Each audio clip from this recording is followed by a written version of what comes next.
Olá, meus amigos, minhas amigas, eu vos saúdo com a paz do Senhor Jesus e estamos aqui hoje mais uma vez reunidos para estudarmos mais um pouco da Santa Palavra de Deus. Hoje, continuando o estudo sobre o livro do profeta Amós. O livro do profeta Amós. E hoje queria trabalhar convosco no capítulo 5, dos versos 10 ao 20. Amós, capítulo 5, dos versos 10 ao 20. E hoje pensando convosco sobre o tema que tem por título Tenham piedade. Tenham piedade. Vamos ver. Aborreceis na porta aos que vos repreende e opinais o que fala sinceramente. Portanto, visto que pisais o pobre e dele exigistes butos de trigo, não habitareis nas casas de pedras lavradas que tendes edificado, nem bebereis do vinho das vides desejáveis que tendes plantado. Porque sei serem muitas as vossas transgressões e graves os vossos pecados. Afligis o justo, tomais suborno e rejeitais os necessitados na porta. Portanto, o que for prudente guardará então silêncio, porque é tempo mau. Buscai o bem e não o mal, para que vivais. E então o Senhor Deus, o Deus dos exércitos, estará convosco, como dizeis. Aborrecei o mal e amai o bem, e estabelecei na porta o juízo. Talvez o Senhor, o Deus dos exércitos, se compadeça do restante de José. Portanto, assim diz o Senhor Deus dos exércitos. Em todas as praças haverá pranto, e em todas as ruas dirão, ai, ai. E ao lavrador chamarão para o pranto e para o choro os que sabem prantear. Em todas as vinhas haverá pranto, porque passarei pelo meio de ti, diz o Senhor. Ai de vós que desejais o dia do Senhor. Para que desejais vós o dia do Senhor? É dia de trevas e não de luz. Como se um homem fugisse de diante do leão e se encontrasse com ele o urso, ou como se, entrando em casa, encostando a mão à parede, fosse mordido de uma cobra. Não será, pois, o dia do Senhor trevas e não luz? Não será completa a escuridão sem nenhuma claridade? Só até aqui. Vamos orar para que o Espírito Santo nos ilumine, para que nós possamos entender tudo aquilo que for hoje aqui falado. Senhor Deus, graças te dou. Graças te dou pela tua graça e pela tua misericórdia. Graças te dou, Senhor, porque necessitamos ouvir a tua palavra. Nestes dias cada vez mais conturbados, eis que a tua palavra nos dá alento, nos dá paz, nos dá bálsamo às nossas almas. Ilumina, Senhor, os nossos corações, ilumina, Senhor, as nossas mentes. Leva cativo, Senhor, os nossos pensamentos para que possamos entender tudo aquilo que for aqui falado hoje, Senhor. E coloque em prática a tua palavra nas nossas vidas. Que seja assim, Senhor, para a honra e glória do teu santo nome. Em nome do teu Filho amado Jesus. Senhor, que o abrir dos meus lábios e meditar do meu coração sejam, meu Pai, agradáveis na tua presença. Meu Deus, meu Rei, meu Senhor. Em o nome de Jesus. Amém. E glória a Deus. Tenham piedade. Este é o grande apelo que Amós faz àquela nação, à nação de Israel, mais uma vez tentando, quase em desespero, trazê-los ao arrependimento e trazê-los aos caminhos de Deus. E tudo isto porque os moradores do Reino do Norte, eles estavam convencidos de que Deus estava com eles, Como diz aí o verso 14, buscai o bem e não o mal, para que vivais, e assim o Senhor Deus dos Exércitos estará convosco, como dizeis. Eles estavam plenamente convencidos que Deus, o Senhor Deus, estaria com eles, tudo por causa da aliança abraâmica, a aliança firmada com os pais da nação, Abraão, Isaque e Jacó. E é por isso que eles destilavam um coração,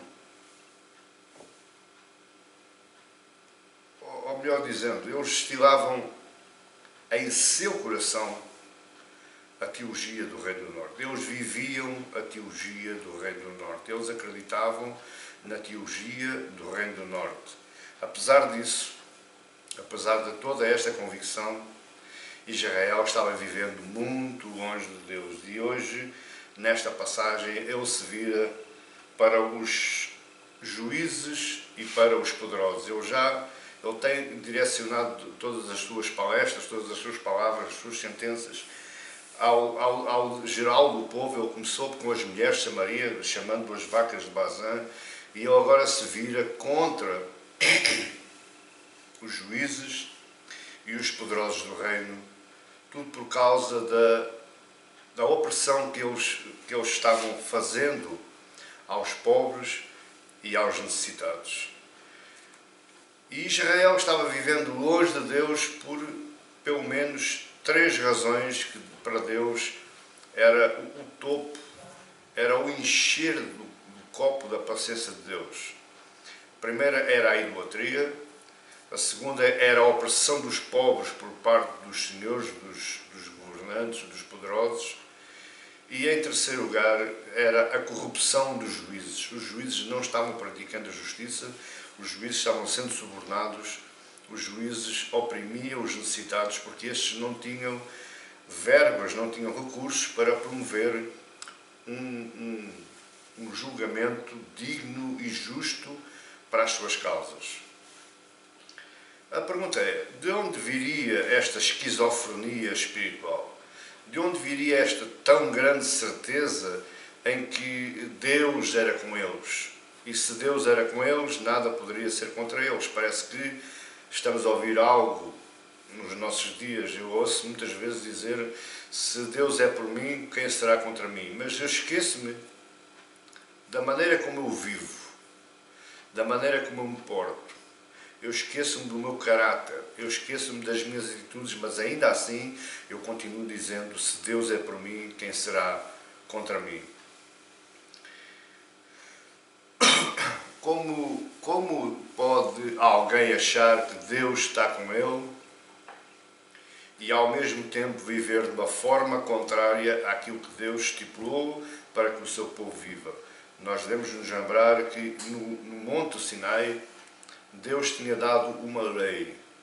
Deus deu uma lei exclusiva, uma lei pessoal, que é os 10 mandamentos.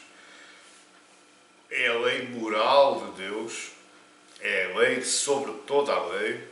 Deus deu uma lei económica, que é a lei social da nação de Israel. E Deus deu uma lei sacerdotal, a forma como eles deveriam promover os cultos. Agora, na mesma pergunta que nós fizemos, como pode alguém achar que Deus é com ele, se numa outra face da moeda eu estou vivendo totalmente ao contrário daquilo que Deus estipulou, da aliança que Deus formou, o contrato firmado naquelas 2 tábuas de pedra, onde ele com o seu próprio dedo escreveu tudo aquilo que ele queria que o povo fizesse e vivesse. E tudo isto, esta pergunta se resume na tal teologia do Reino do Norte. E a teologia do Reino do Norte, ela tinha uma interpretação errada da aliança. O povo interpretou erradamente a aliança. Não foi só aqui, mas desde que o povo passou as margens do Jordão, passou o rio Jordão em seco, direito a Gilgal, para depois conquistar a cidade fortificada de Jericó. Logo aí o povo começou falhando. Melhor dizendo, ele já tinha falhado nas planícies do Sinai, junto ao Monte Sinai, enquanto Moisés estava no monte, recebendo a lei de Deus, eles estavam cá embaixo, azucrinando os ouvidos de Arão, a pontos de ele ter construído um bezerro de ouro, e eles estavam promovendo um culto ao bezerro de ouro, enquanto Moisés estava no monte, recebendo a lei. Isto antes da lei. Depois da lei começou a ser pior, porque eles absorveram para si mesmos que aquilo que Deus tinha falado os tinha feito um povo superior a todos os povos da terra, que eles estavam redomados, estavam dentro de uma redoma de vidro onde nada lhes podia chegar. Deus os iria prosperar, Deus os iria abençoar, Deus os iria defender, os inimigos cairiam aos seus pés e por aí fora. É verdade que Deus firmou uma aliança com o povo, com a nação de Israel, através, primeiramente, de Abraão, depois tornou a reafirmar essa aliança com Isaac e mais tarde com Jacó. Jacó, que simboliza Israel, o povo de Deus, a nação de Deus. Conforme eu disse, esta aliança, essa lei, foi dada no seu início no Monte Sinai. E no Monte Sinai, o final da lei diz que aquele povo iria ser o povo de Deus e que Deus iria ser o seu Deus. Então, o povo se sentia altamente protegido. O povo não queria saber de mais nada, o povo adotou uma ideia fantasiosa de Deus, que é, como eu digo, nos nossos dias ainda continua ocorrendo, que é: se Deus é por mim, se Deus me salvou, se Deus enviou o seu Filho, se Deus me amou, o seu Filho foi crucificado por mim, verteu o seu sangue, então eu posso viver conforme eu quiser, porque Deus vai-me sempre perdoar, e Deus vai-me sempre abençoar, e Deus vai-me sempre prosperar e vai-me defender dos meus inimigos, os visíveis e os invisíveis. Mas, em segundo lugar, esta falsa interpretação da lei deu aso a que eles adorassem a Deus em locais históricos. E esses locais históricos, por curiosidade, confirmavam a aliança com Deus. Vejamos, o primeiro local histórico, que é Betel. Betel foi onde o Jacó teve uma visão em que viu uma escada colocada do céu à terra e os anjos iam e vinham. Então ele, quando acordou daquele sonho, ele erigiu um altar e trocou o nome daquela cidade. Ela se chamava Luz, passou a ser Betel, ou seja, Casa de Deus. O segundo local histórico é Gilgal. Gilgal foi o primeiro local após a passagem do Jordão, onde Josué e o povo celebraram a primeira Páscoa em terras prometidas, circuncidaram todo o mundo que não estava circuncidado e comeram pela primeira vez fruto da terra após os 40 anos no deserto.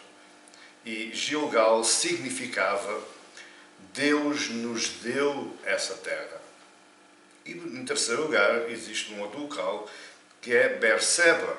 Berseba, os três pais, Abraão, Isaac e Jacó, tinham passado por aquela terra e naquela localidade Deus tinha confirmado que ia ser com eles. Portanto, Berseba quer dizer, ou tem a conotação, do Senhor está contigo.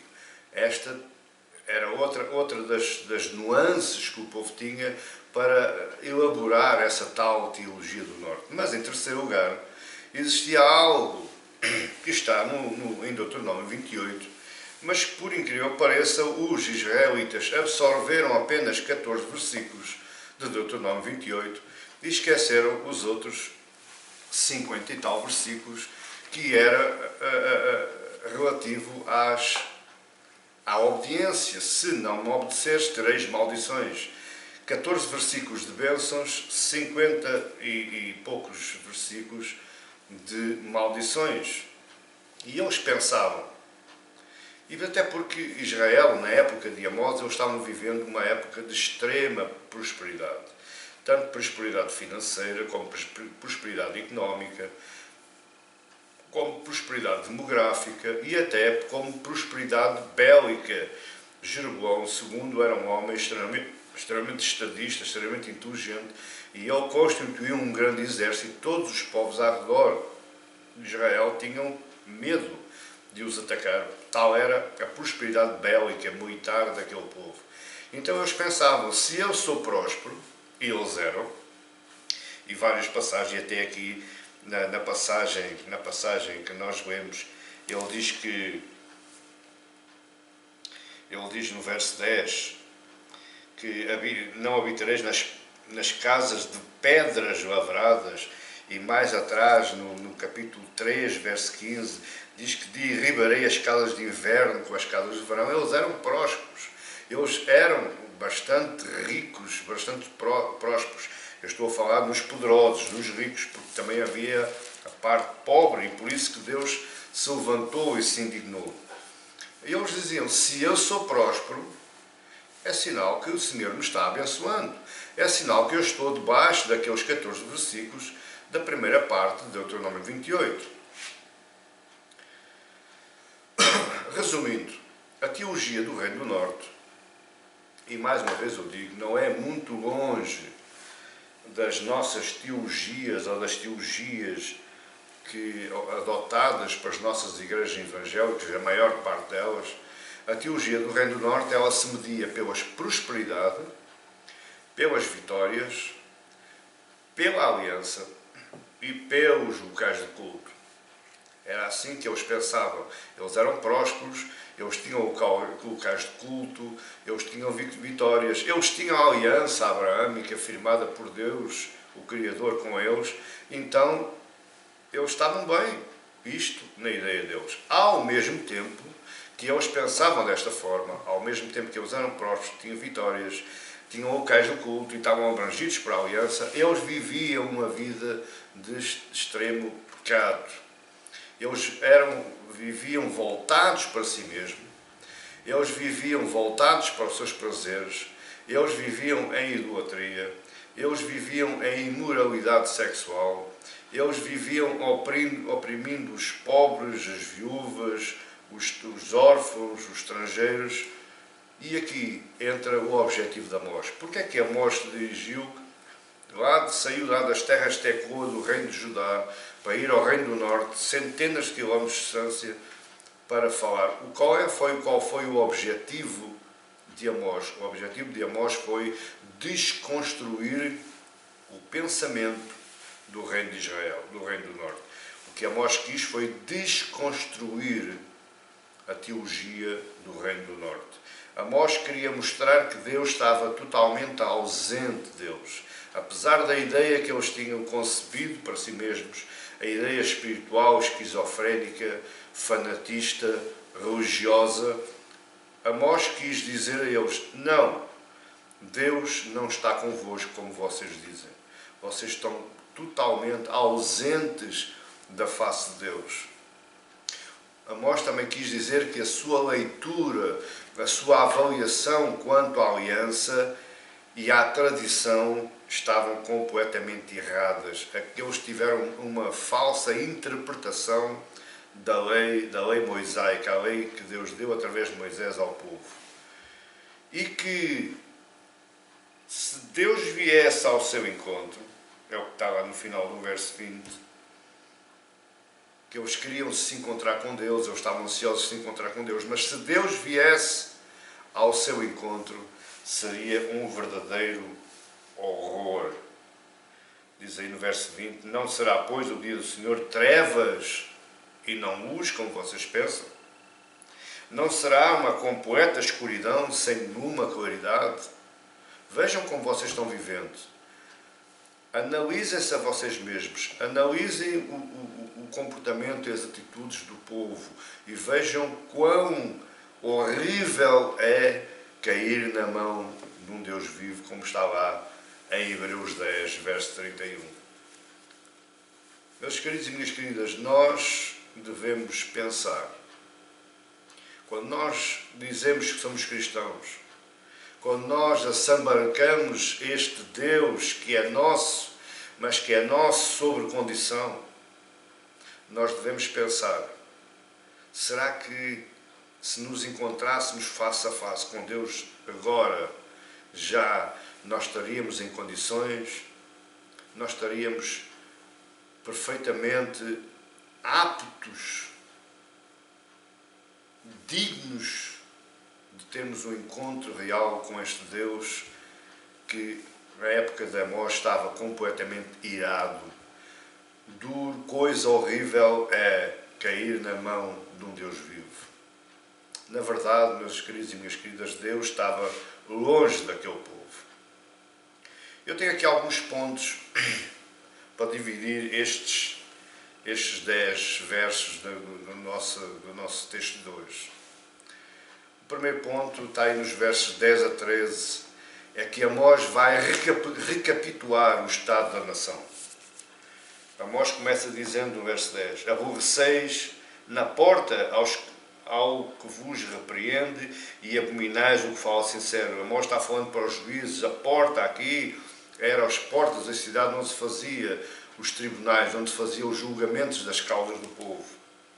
Portanto, visto que pisais o pobre e dele exigis tributos de trigo, não habitareis nas casas de pedra lavrada e que tendes edificado, nem bebereis do vinho das vides desejáveis que tendes plantado, porque sei serem muitas as vossas transgressões e graves os vossos pecados. Afligis o justo, tomais suborno e rejeitais os necessitados na porta. Portanto, o que for prudente guardará então silêncio, porque é tempo mau. Aquele prudente, aquele homem piedoso, ele iria se calar, ele iria compreender que tudo o que estava acontecendo e o que iria acontecer era justo, porque Deus era um Deus justo e Deus estava atuando em justiça face à transgressão grave, como diz aí, as muitas transgressões e graves os vossos pecados. O piedoso se iria calar. Ele está se dirigindo aqui aos juízes e aos poderosos corruptos, aos juízes que se corrompiam e aos poderosos que corrompiam os juízes. E ele detalha mais ainda as transgressões. Repare, em primeiro lugar, está aí no verso 10, a porta é o tribunal. E ele diz, verso 10, aborreceis na porta ao que vos repreende.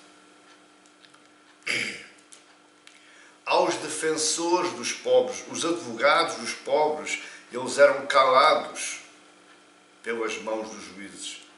Os profetas eram escorraçados, eram corridos, eram mal ouvidos por intermédio dos juízes e dos poderosos. As próprias testemunhas dos pobres, eles eram calados, não eram aceite o testemunho dessas pessoas em benefício desses pobres, porque esses pobres não tinham dinheiro para um julgamento justo. O juiz, resumindo, o juiz negava o direito ao pobre e ao necessitado. Mas em segundo lugar, está aí no verso 11, que havia cobrança injusta de impostos. Portanto, visto que pisais o pobre e dele exigis tributo de trigo, pisais o pobre e dele exigis tributos de trigo. Ou seja, a ideia aqui é que quanto mais o pobre pagava, mais tinha que pagar. O pobre muitas vezes tinha que se penhorar para pagar tributo. O pobre pagava mais do que aquele que tinha. Em terceiro lugar, verso 12, ele vai dizer que os poderosos e os juízes afligiam os justos, afligiam os necessitados. Olha o verso 12. Porque sei serem muitas as vossas transgressões e graves os vossos pecados. Afligis o justo e tomais suborno e rejeitais os necessitados na porta. Para aqueles juízes, os necessitados, os justos, os pobres não tinham direito a um julgamento com justiça, a um julgamento equitativo, igual, de homem para homem. Ainda no verso 12, lemos aí que eles tomam suborno contra os mais fracos.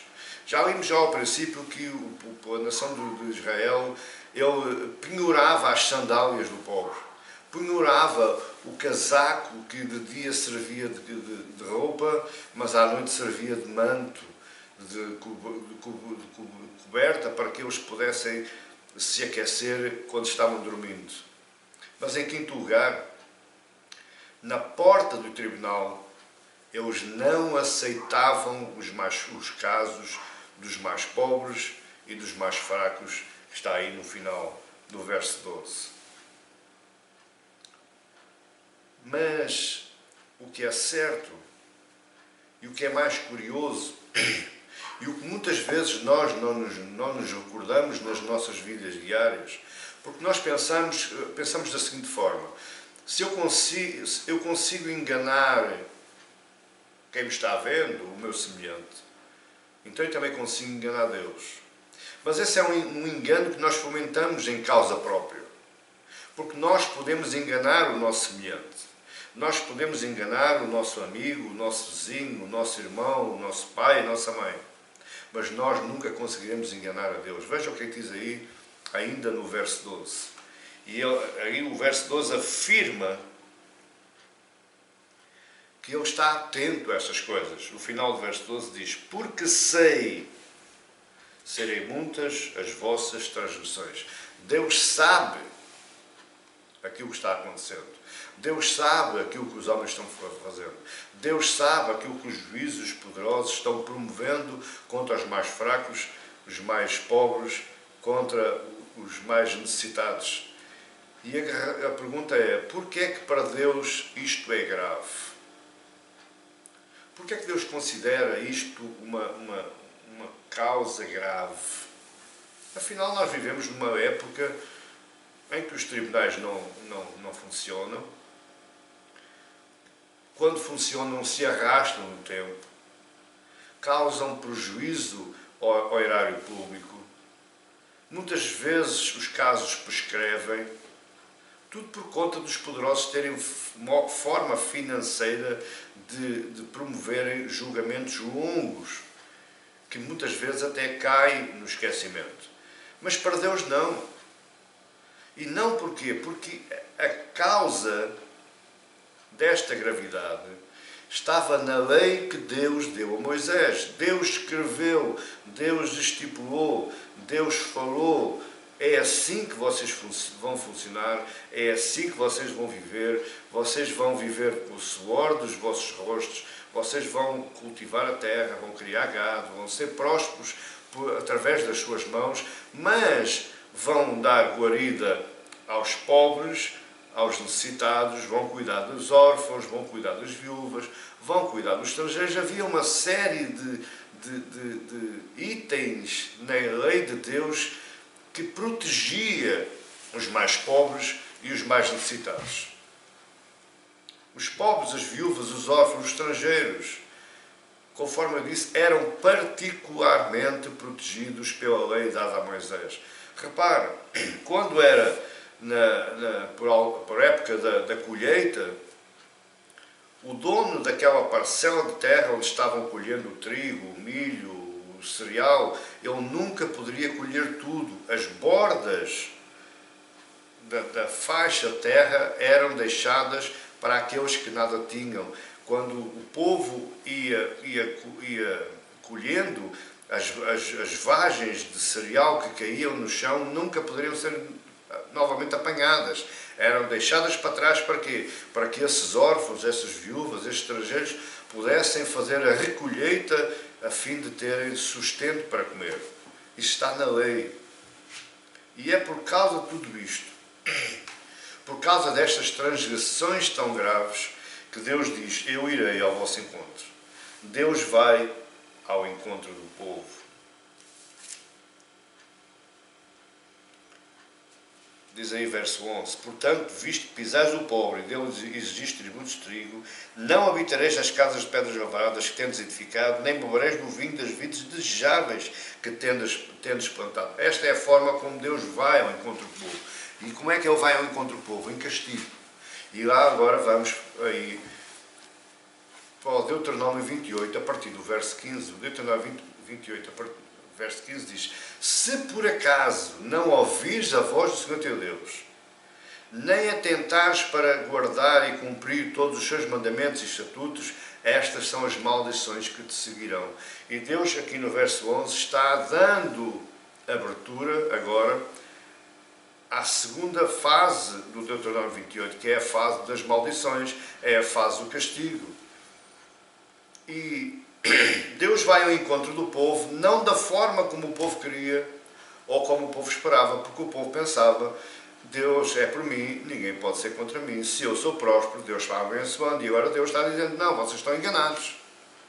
Não é dessa forma que vocês devem viver, e sim da forma que eu estipulei. E porque vocês quebraram a lei, porque vocês quebraram o contrato, agora vão estar sujeitos às punições, vão estar sujeitos às maldições. E maldições era ter casa e não habitar, ter vinho e não beber. São maldições constantes nos termos da aliança. Para que o meu querido e a minha querida tenham noção daquilo que Deus fala, e Ele é justo, e diz em Jeremias 1,12, Ele vela pelo que a sua palavra seja cumprida. Ele vela, Ele jura pela santidade do seu nome, que a sua palavra tem que ser cumprida, porque Ele é justo, Ele é santo, Ele é bom, Ele não mente, Ele não falha. Veja Deuteronômio 28:30, o que é que diz? Despojar-te-ás com uma mulher, porém outro homem dormirá com ela. Casarás com alguém, com uma mulher, mas não és tu que dormes com ela, tu vais ser traído. Edificarás casa, porém não morarás nela. Plantarás vinha, porém não a desfrutarás.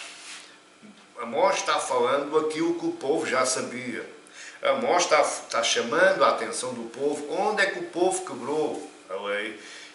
Primeiro, e a sujeição, o que é que eles estavam sujeitos, os castigos que eles estavam sujeitos, mediante a mesma lei que eles tinham como base, como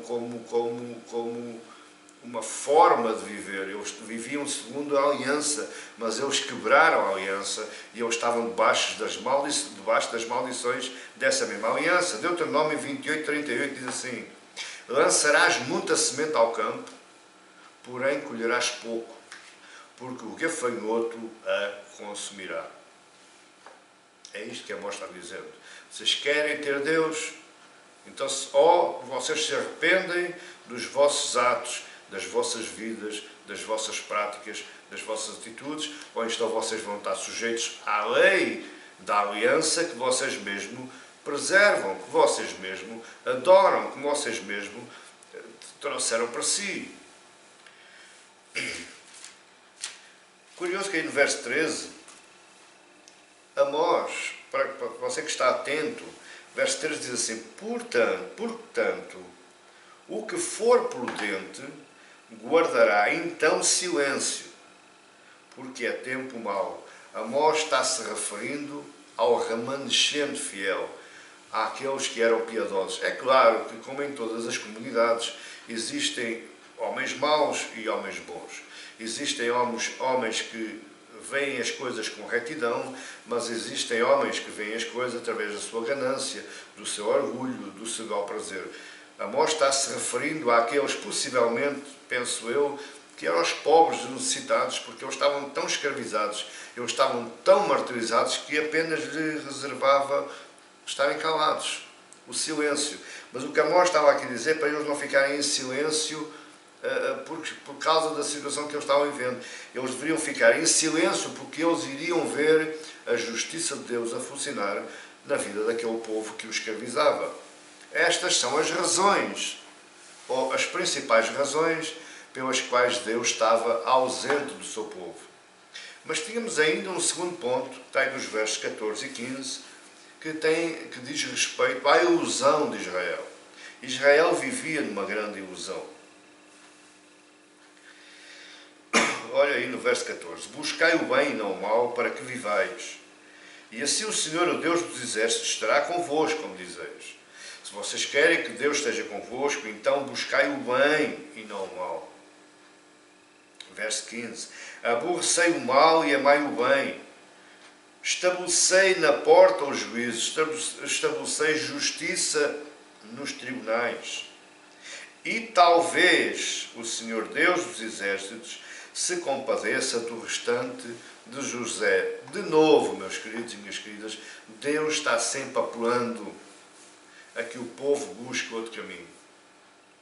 Deus está sempre apelando a que o povo se volte para Ele. Por 3 vezes Deus fala a Israel: buscai ao Senhor e vivei. Esta foi a última mensagem que nós estudamos. Buscai ao Senhor e vivei. Larguei o mal, buscai o bem, para que podeis viver. Como é que Israel vivia? Vivia em paz com o Deus de Israel, com o seu Deus, o Deus da aliança. Eles só podiam viver em paz, só podiam usufruir das bênçãos da aliança se buscassem ao Senhor, se atendessem aos mandamentos, se cumprissem os seus estatutos e por aí fora. Novamente, Amós repete o apelo, verso 14: buscai o bem e não o mal, para que viveis. Aqui está enquadrado o buscai ao Senhor e vivei. Buscai o bem é buscar ao Senhor. Para quê? Para que viveis. Por outras palavras, arrependam-se perante Deus. Aqui, para que vivais, é claro que Amós está claramente a dizer: se vocês buscarem o bem, certamente vão escapar da invasão. Isto faz-me lembrar o episódio de Jonas. Qual foi o problema de Jonas? O problema de Jonas não foi ir pregar a Nínive. Curiosamente, esta cidade que iria atacar a nação de Israel. O problema de Jonas, porque Jonas não gostava de Nínive. Aliás, ninguém gostava de Nínive. Mas o problema de Jonas estava por causa do Deus que o mandou. Porque ele dizia: se eu for e se eles se arrependerem, Deus se arrependerá de fazer justiça. Deus se arrependerá de castigar. Isto, Amós está falando igual. Se vocês buscarem o bem, se vocês aborrecerem o mal, se vocês amarem o bem, Deus, o Senhor, o Deus dos Exércitos, Ele não vos castigará. Ele não vos mandará o reino da Assíria para que vos assole, vos destrua e vos leve para o cativeiro. Por outras palavras, o que Amós está dizendo: busquem o Senhor para que Ele, o Senhor Deus, esteja convosco. É isto que Ele está dizendo. E isto remete-nos para o capítulo 3, verso 3 de Amós, onde ele diz: andarão 2 juntos se não houver entre eles acordo. Se eles queriam andar com Deus, ou se eles queriam que Deus andasse com ele, então eles tinham que andar de acordo com o Deus da aliança de Abraão. Se eles queriam andar com Deus e Deus andar com ele, eles tinham que andar de acordo ao Deus que enviou a lei lá no Monte de Sinai e entregou a Moisés para entregar ao povo. Verso 15, ele diz: aborrecei o mal e amai o bem. O que é que isto quer dizer? Quer dizer que ele está-se voltando a falar diretamente para os juízes. Ele está dizendo que os tribunais devem praticar a justiça. E se os tribunais praticarem a justiça, talvez, é o que ele diz aí, talvez o Senhor Deus se compadeça da restante nação. Ali no verso 15, talvez o Senhor, o Deus dos Exércitos, se compadeça do restante de José. Ele está se dirigindo à tribo de Efraim, aos filhos de José, que era a maior das tribos do reino de Israel. Ele está na tribo de Efraim, ele está juntando as 10 tribos de Israel. Talvez o Senhor se compadeça da restante nação. Não era certo o que Amós estava dizendo, não é certo que Deus se iria arrepender. É lógico que Deus já tinha o seu cálice, a sua dose de paciência cheia. Mas talvez, se eles dessem frutos de arrependimento sincero, se eles mudassem a sua forma de viver, se eles mudassem a sua atitude, talvez Deus se compadecesse da restante nação. E este talvez, meus queridos e minhas queridas, nos remete para outra ideia. Curiosamente, é uma ideia que nós interpretamos completamente forma contrária. Este talvez que Amós está dizendo aí no verso 15, quer dizer que Deus não tem a obrigação de ter misericórdia por ninguém. Ah, pastor, então mas Deus não é Deus de amor? Então mas Deus não ama? Ama. Mas ama aqueles que fazem a sua vontade.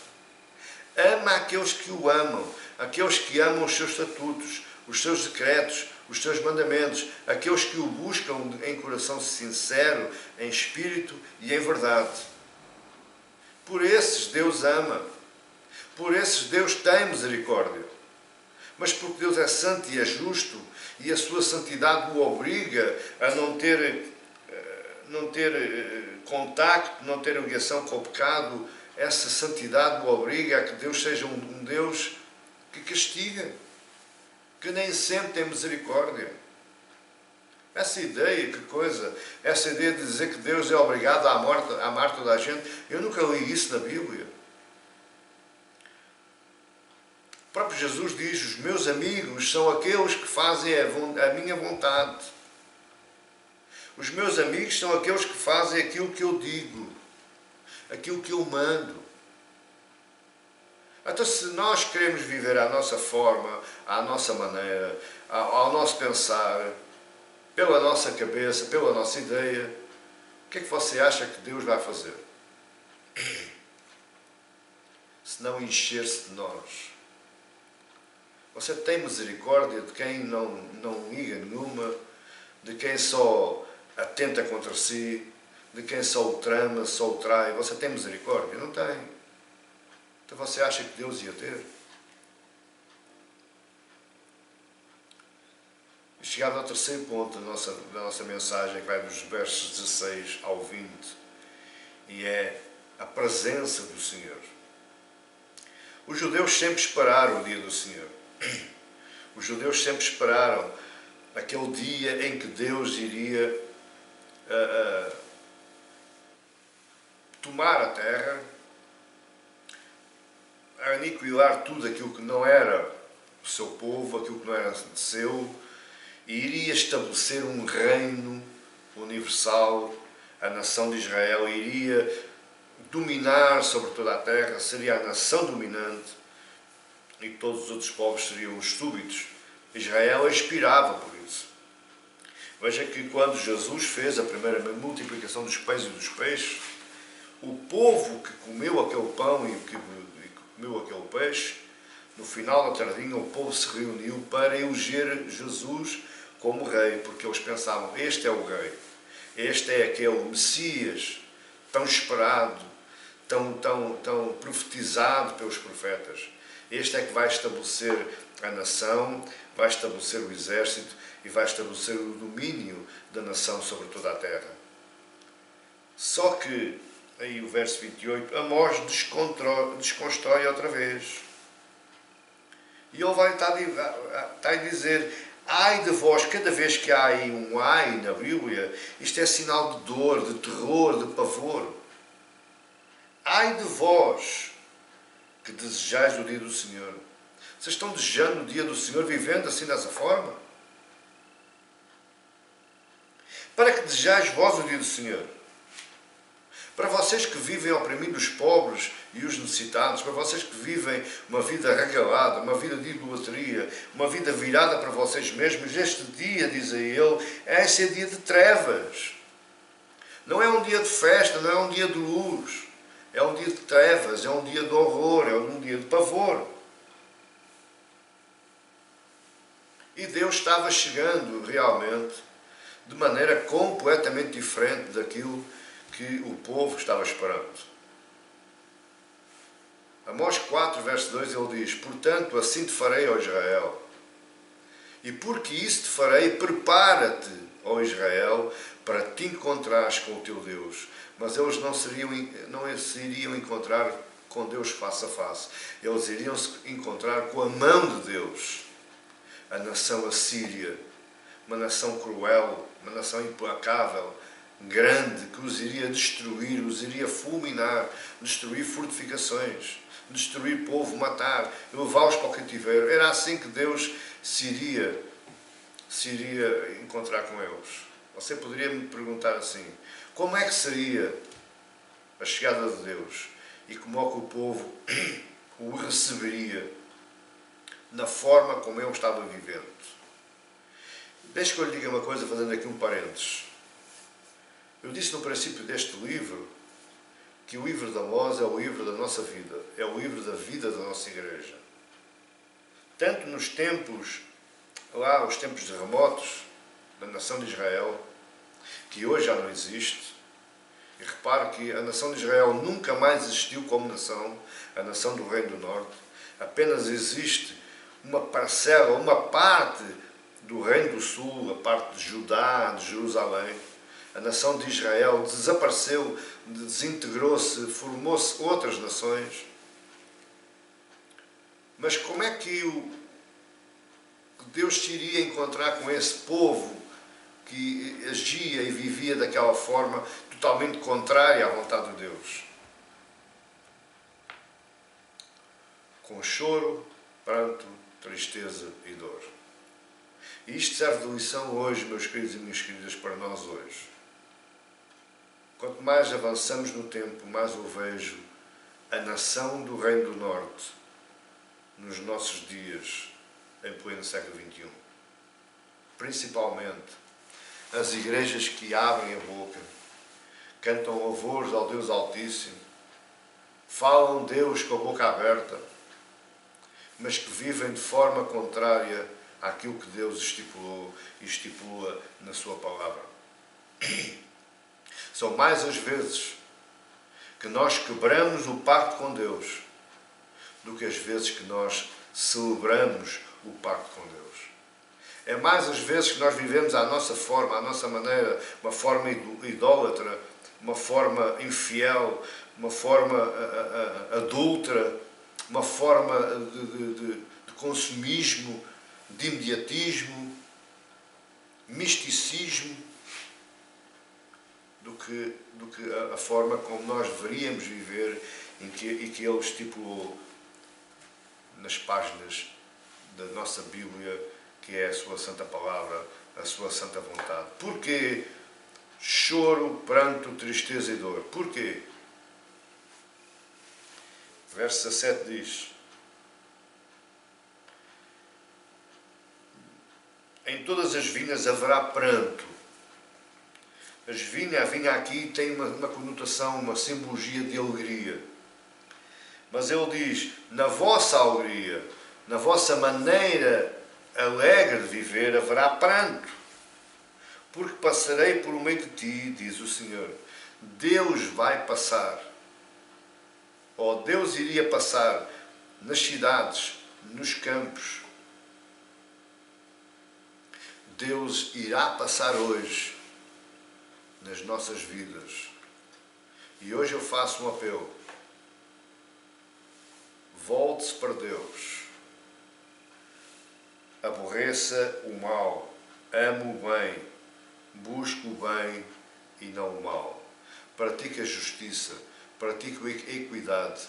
Como é que nós podemos dizer que amamos a Deus e que Ele é um Deus justo? E nós que amamos a Deus, esse Deus que é justo, praticamos injustiça.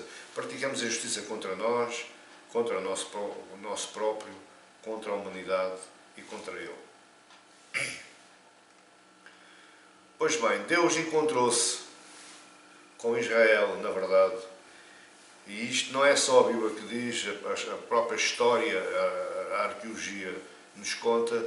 Deus se encontrou com Israel através dos assírios. Através dos assírios, a nação de Israel teve o seu dia, o dia do Senhor, como está aí nos versos 18 e 20. Ai de vós que desejais o dia do Senhor, para que desejais vós o dia do Senhor? É dia de trevas e não de luz. É como se um homem fugisse diante do leão e se encontrasse com ele o urso. O homem está fugindo de um leão, mas atrás de uma árvore aparece um urso, pior ainda. Ou como se entrando em casa, encostando a mão à parede com uma forma de descanso, fosse mordido por uma cobra. Não será, pois, o dia do Senhor trevas e não luz? Este dia que vocês estão esperando, que tanto anseiam, será que vai ser luz ou vai ser trevas? É trevas, não vai ser luz. Esta é a primeira vez que aparece a expressão Dia do Senhor na Bíblia.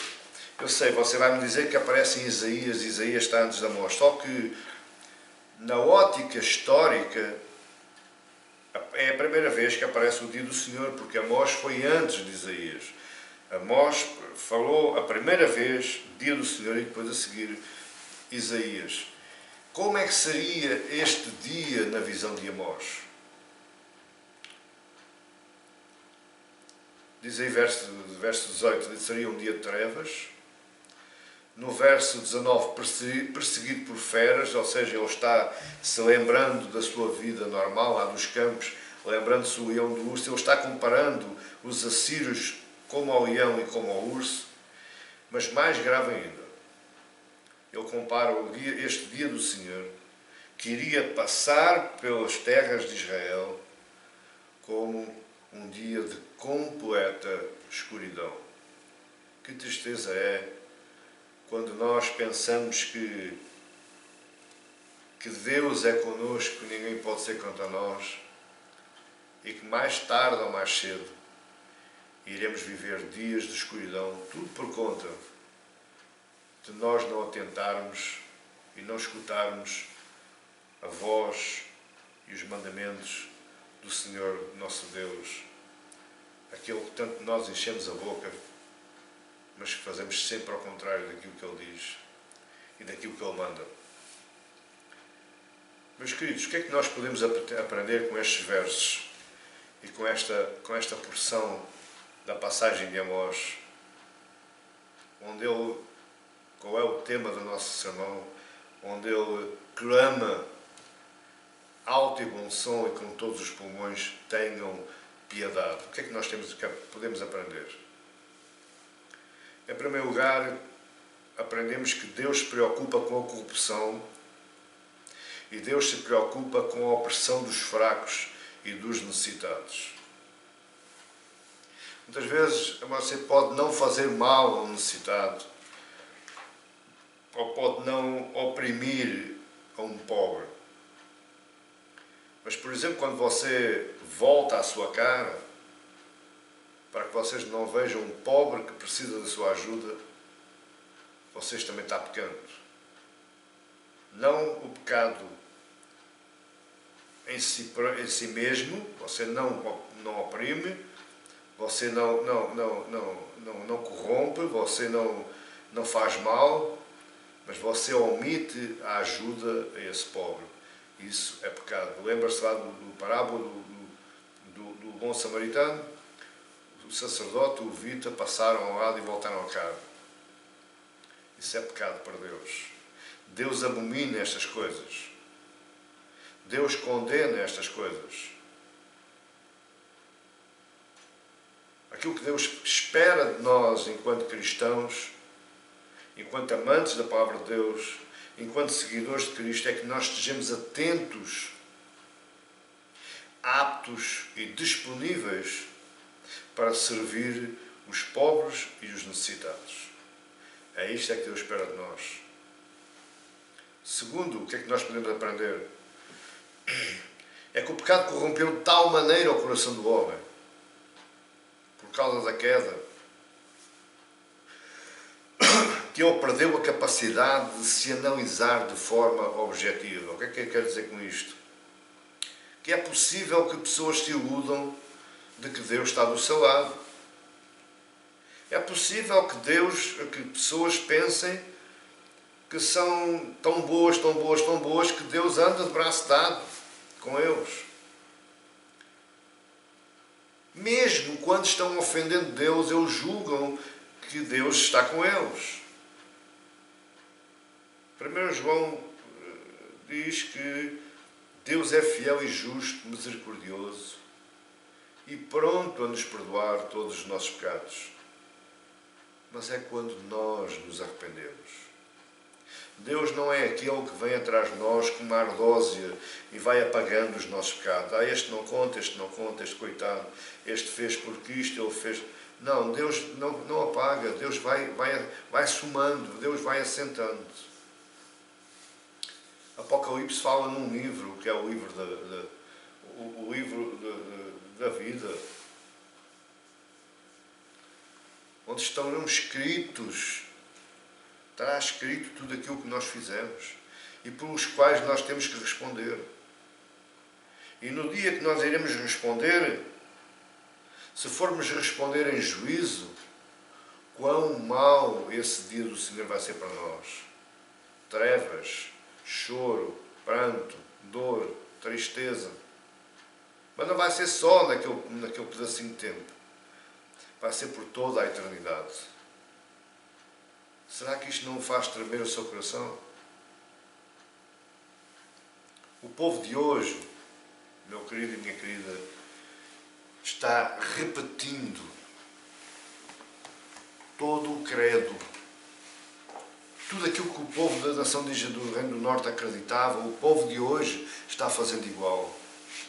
E pior ainda, o povo de hoje já inventou outras formas, outras maneiras de viver a sua vida ao seu jeito. Deixar Deus de lado. Deus é só para certas alturas. Eu já ouvi algo desta forma. Eu não vou chatear Deus com os meus problemas. Eu consigo resolvê-los. Quando eu não conseguir, eu logo vou a Deus.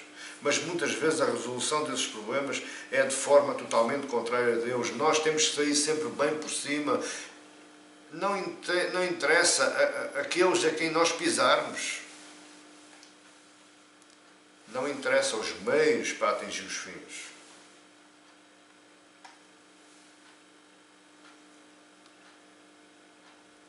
É curioso que eu tenho pensado muitas vezes. Porquê é que Deus ainda não destruiu este mundo cruel, miserável, hostil? Este mundo idólatra, corrupto, adúltero, enfermo. Porquê é que Deus ainda não destruiu este mundo? Conforme fez com a nação de Israel. Por duas razões. Primeira, porque ainda existe muito povo à espera de ouvir a palavra de Deus. E segunda, e a razão mais forte, é por causa do sangue de Cristo vertido naquela cruz. Ainda assim, Deus foi um Deus de amor e um Deus justo, que foi imputar as nossas transgressões, os nossos pecados, na vida e no corpo daquele que era o seu filho, lá naquela cruz. Esperando agora que nós olhemos para a cruz e nos possamos ir arrependendo em santificação diária. Nunca se esqueça que todo homem um dia estará à frente do santo e justo juiz. Cristo veio em amor, sim, mas no dia que Ele vier já não vem mais em amor. Cristo vem em cordeiro, mas no dia que Ele vier agora vem em leão. Ele agora vem em juiz, o santo e justo juiz. Terceiro ponto, o que é que nós podemos aprender? É que Deus parou de mandar profetas avisando o povo, alertando o povo. Deus optou por intermédio de um plano majestoso, maravilhoso, grandioso, enviar o seu Filho à Terra para que por a vida dele e por a morte dele e por a ressurreição dele servisse de exemplo e de chamamento a toda a humanidade. O que Jesus veio fazer foi pregar o descanso das nossas almas.